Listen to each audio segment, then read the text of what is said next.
శుభలేఖలు వేడి మంటకి ఎంత చేరువగా వెళ్తే అంత త్వరగా భగ్గుమని మండిపోతాయి. శుభలేఖలు తగలబడిన వెంటనే అది అందరూ అశుభంగా భావిస్తారు. భావించేలా నువ్వు చెయ్యాలి.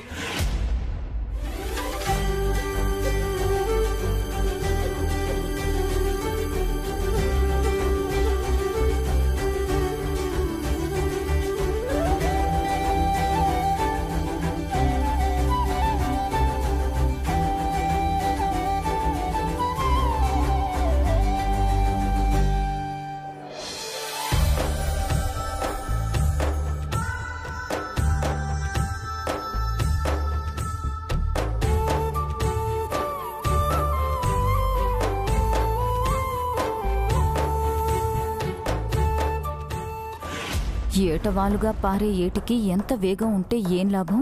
ఉత్సాహంగా వెళ్లి మరీ కలిసేది ఉప్పునీటి సముద్రంలోనే కదా అన్నట్టు వీళ్ళు పెళ్లి కోసం ఎంత ఆరాటపడితే మాత్రం ఏం లాభం? శుభలేఖల దగ్గరే ఈ శుభకార్యం అపశకునంతో ఆగిపోయే ప్రమాదం ఉన్నప్పుడు. ఎలా ఉన్నాయి తాతయ్య గారు, బామ్మగారు, మామయ్య గారు, మీకెలా ఉన్నాయి? బాగున్నాయి, చాలా బాగున్నాయి. కామాక్షి, ఈ శుభలేఖలకి పసుపు రాసి ఈశ్వరి చేత దేవుడి దగ్గర పెట్టించి పూజ చేయించు. అలాగే మామయ్య గారు. ఈశ్వరి, నువ్వు రుద్ర వెళ్ళి కాళ్ళు చేతులు కడుక్కురండి, పూజ చేద్దాం. అలాగే పెద్దమ్మా.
ఎంతసేపులే మీ మురిపాలు. ఆ దీపాల వేడికి శుభలేఖలు తగలబడిపోవడం ఖాయం. ఆ తక్షణమే అపశకునంగా భావించి పెళ్లి ఆపాలనుకోవడం కూడా ఖాయం.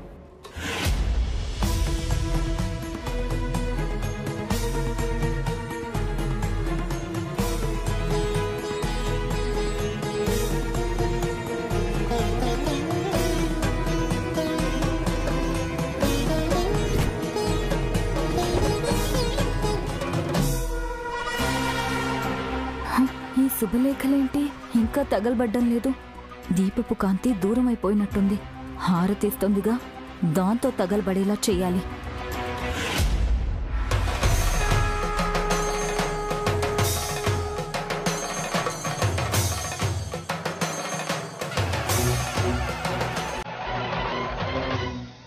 ఇదే సరైన సమయం. హారతి శుభలేఖల మీద పడేలా చేయాలి.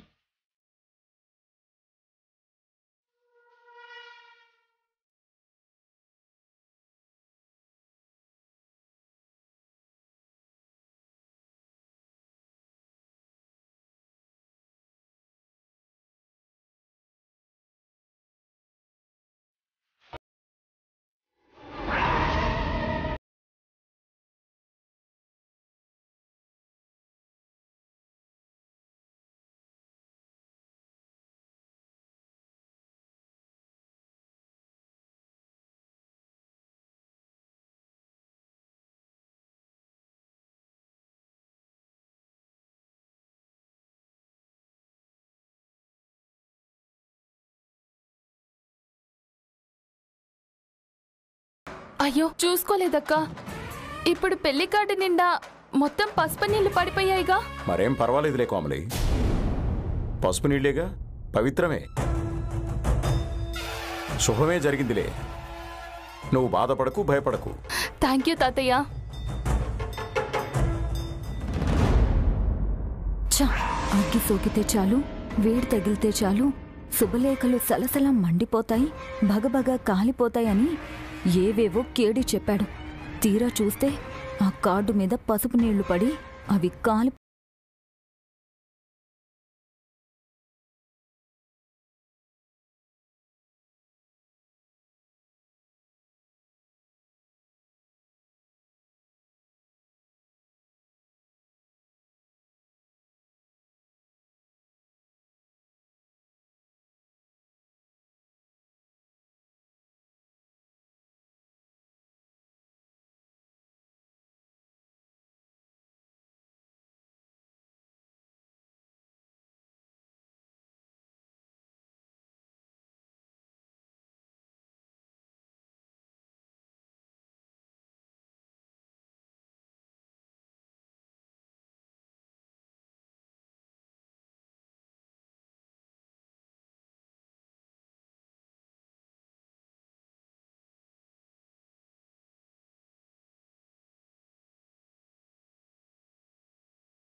ఏంటి రుద్రా, ఏం మాట్లాడవు? ఏం లేదు తాతయ్య గారు, పెళ్లికి ముందు ప్రీ వెడ్డింగ్ షూట్ పెట్టాలనుకుంటున్నాను. దానికి అందరూ మా ఇంటికి వస్తే బాగుంటుంది. ప్రీ వెడ్డింగ్ షూట్ అంటే సినిమా పాటల మీద అమ్మాయి అబ్బాయి తైతక్కలాడుతూ డాన్స్ వేస్తారు, అదే కదా? అయ్యో అది కాదు చిన్న మామయ్య గారు. మన ఇద్దరు ఫ్యామిలీస్ కలిపి వెడ్డింగ్ షూట్లో పాల్గొంటే ఫొటోస్ తీసుకుంటాం, అంతే. అయినా ఈ ఫోటోలు వీడియోలు పెళ్లిలో ఎలాగూ ఉంటాయి కదా, మళ్ళీ ఇప్పుడెందుకు? ఇదే చివరిసారిగా అవుతుంది కదా తాతయ్య గారు.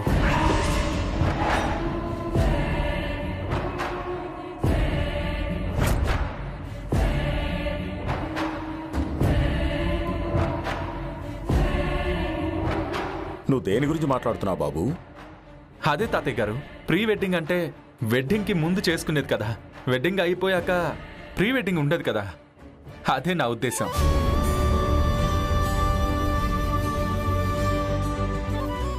అబ్బో రుద్రా, భలే తెలివిగా మాట్లాడావే. నాన్న, పిల్లలు ఏదో ముచ్చట పడుతున్నారు కదా, కాలం మారింది, తరాలు మారాయి, పిల్లల ఆలోచనలు కూడా మారుతున్నాయి, దానికి తగ్గట్టే వాళ్ళ పోకడలు కూడా ఉంటాయి. మనం ప్రతిదానికి కాదు వద్దు అనడం బాగుండదు నాన్నగారు. అవును నాన్న. సరే, మీరంతా వెళ్ళిరండి. తాతయ్య మీరు? నేను లక్కమాంబ రాలేం బాబు. ఈ పద్ధతులన్నీ మాకు కొత్త, పైగా పెద్దగా నచ్చవు కూడా. నచ్చని వాటి మధ్యలో నచ్చినట్టు నటిస్తూ కూర్చోలేం కదా, అందుకే ఇలాంటి వాటికి దూరంగా ఉండడం మేలు. అలా కాదు తాతయ్య గారు, మీరు కూడా వస్తే బాగుంటుంది తాతయ్య. అవును తాతయ్య, మీరు కూడా రావాలి. అవును మావయ్య.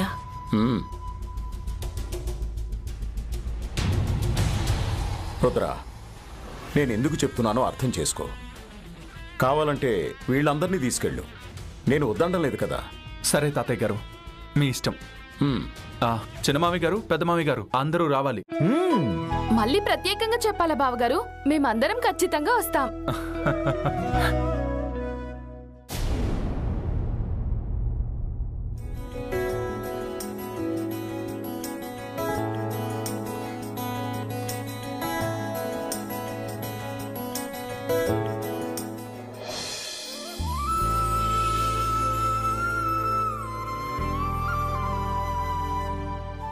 రుద్ర, ఏంటివన్నీ? ఏం లేదమ్మా, రేపు ఇంట్లో ప్రీ వెడ్డింగ్ షూట్ ఉంది కదా, అందుకే ఈశ్వరి వాళ్ళ ఫ్యామిలీ కోసం ఈ బట్టలు తీసుకున్నాను.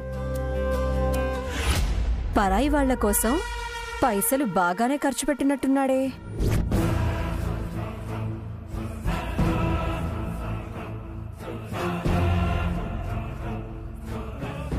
చూడు రత్నాంగి, ఇప్పుడు ఈశ్వరి కుటుంబం పరాయిది కాదు, పట్టించుకోని వాళ్ళు కాదు. మన వియ్యంకులు ఇంచుమించు మనతో ఒకటైపోయారు. బాగుంది యశోద, చాలా బాగుంది. మొన్నటి వరకు వీడు వాళ్ళ స్థాయికి దిగజారిపోయాడు, ఇప్పుడు వాళ్ళని మన స్థాయికి పైకెత్తుతున్నాడు. ఎవ్వరు ఏ స్థాయిలో ఉండాలో ఆ స్థాయిలో ఉంటే అందరికీ మేలని, అన్నీ సవ్యంగా ఉంటాయని కనీసం నువ్వైనా చెప్పు వాడికి.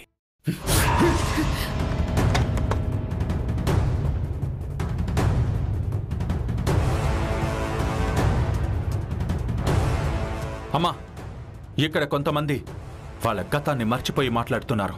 వాళ్ళు ఒకప్పుడు ఏ స్థాయిలో ఉన్నారో మర్చిపోయి వాగుతున్నారు. స్థాయిల గురించి, స్థానాల గురించి ఆ వ్యక్తికి మాట్లాడే అర్హత లేదని నువ్వైనా గుర్తు చేయమ్మా. ఏంటి యశోద వీడు? ఎప్పుడో ఎలాగో ఉన్నానని ఇప్పుడు కూడా అలాగే ఉండాలా? ఇప్పుడు కూడా ఆ స్థాయి వాళ్లతోని బంధాలు కలుపుకొని సంబంధాలు పెంచుకోవాలా? ఏమండి, దయచేసి మీరు మాట్లాడకుండా ఉంటారా? మీరు మాట్లాడే ఒక్కొక్క మాట ఈ ఇంట్లో ఒక అణుబాంబులా పేలుతుంది.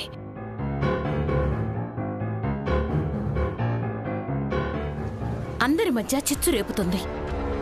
బావగారు అన్న దాంట్లో తప్పే ఉందక్కా. ఇప్పుడు ఎంత ఉన్నా ఏమీ లేనట్టు బ్రతకాలా? ఏమీ లేని వాళ్లతోనే సంబంధాలు కలుపుకోవాలా? రత్నాంగి, మధ్యలో నువ్వు మాట్లాడకు.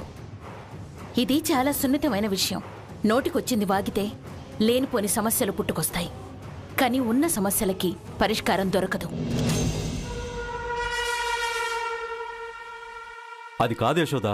ఏమండి, దయచేసి మీరు ఇంకేమీ మాట్లాడకండి.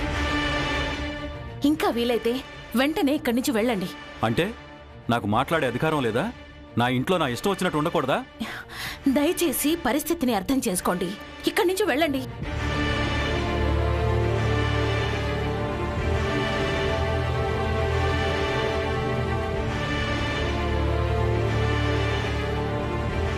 రుద్ర, అంత ఆవేశం ఎందుకు నాన్న? మన చుట్టూ ఉన్న పరిస్థితులకి మనం ఎక్కువగా ప్రభావితం కాకూడదు. మన చుట్టూ ఉన్న మనుషుల వల్ల మన మనశ్శాంతిని మనం పోగొట్టుకోకూడదు. నువ్వు చెయ్యాల్సింది స్థిరంగా నిర్ణయించుకున్నావు. నీ అడుగులు అటువైపు వేసుకుంటూ ముందుకు వెళ్ళిపో. చూడు, ఇప్పటి ప్రస్తుతమే రేపటి గతం. ఈ గతం బావుంటేనే భవిష్యత్తు కూడా బాగుంటుంది. అందుకే ఇప్పటి ప్రతి క్షణం సంతోషంతో నింపుకో. సమస్యలతో కాదు, సతమతాలతో కాదు.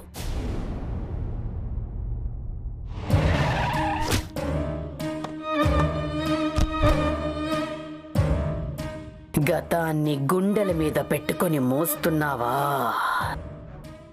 ఇష్టమైన గతాన్ని వీడలేకపోతున్నావా?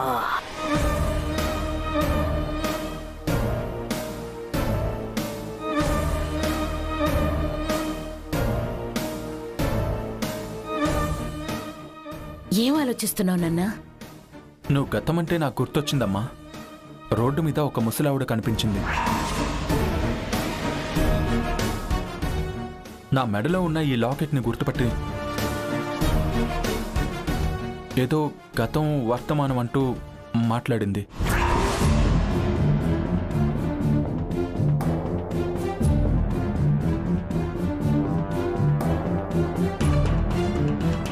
అక్క, మన ఇంటికొచ్చిందే ఆ ముసలావిడే అయిండొచ్చేమో.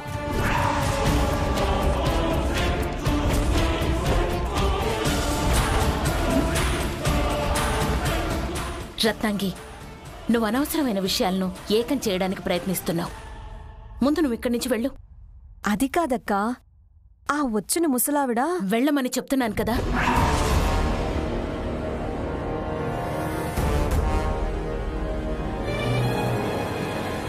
తను దేని గురించి చెప్తుందమ్మా? రుద్ర, సాయం చేయమని, ఆదుకోమని మన ఇంటికి అప్పుడప్పుడు వస్తూనే ఉంటారుగా. అలా వచ్చిన ఎవరినో పట్టుకుని రత్నాంగి ఇదంతా చెప్తోంది. అది సరే అమ్మా, కానీ రోడ్డు మీద కనిపించిన ఆవిడ సంగతి ఏంటి? ఆవిడ ఎదురుపడ్డం, నీతో మాట్లాడడం ఏదో కోఇన్సిడెంటల్గా జరిగుండొచ్చు. అయినా నువ్విప్పుడు ఆలోచించాల్సింది ఈ విషయాల గురించి కాదు, రేపు జరగబోయే ప్రీ వెడ్డింగ్ షూట్ గురించి, రేపిక్కడికి రాబోయే ఈశ్వరి వాళ్ళ కుటుంబం గురించి. ముందు ఆ ఏర్పాట్లు చూడు నాన్న. వెళ్ళు వెళ్ళు వెళ్ళు. సరే అమ్మా.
తండ్రి,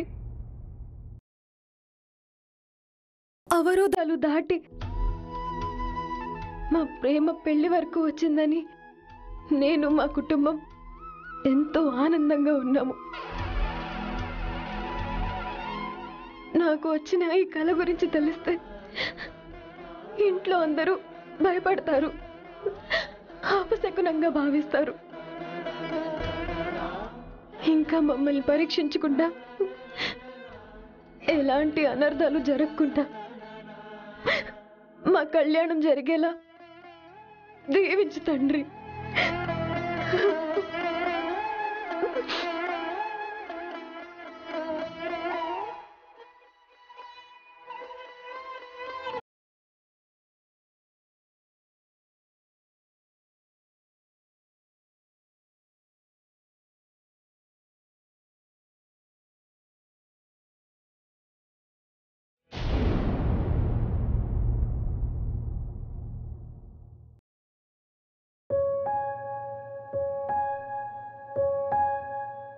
అక్క, అమ్మా, నానమ్మ, వంశీ, నాన్న, అందరు రండి.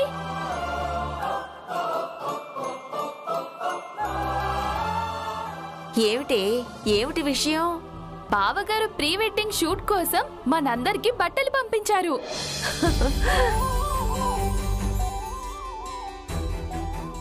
వావ్, అవునా? బావగారు సర్ప్రైజ్లు ఇవ్వడంలో సూపర్ కామెడీ. అవును వంశీ, ఇదిగో ఇది నీకు, నాన్న ఇది నీది, అమ్మా ఇది నీకు, పెద్ద నాన్న ఇది మీది. Thank you. అక్క ఇది నీది, పెద్దమ్మా ఇది మీకు. రే సుబ్బు, ఈ సంచి నీదిలా ఉందిరా.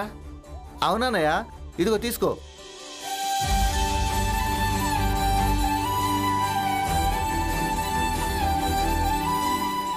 అక్క, కాస్ట్లీ చీరలే పంపించాడు. అంతేలే, ఎంఆర్పి రేటు వంక చూసి మనం మూర్చపోతామే కాని వాళ్ళసలు ఆ రేటు వంకైనా చూస్తారా? ఎంతైనా ఎవరి రాత వాళ్ళది.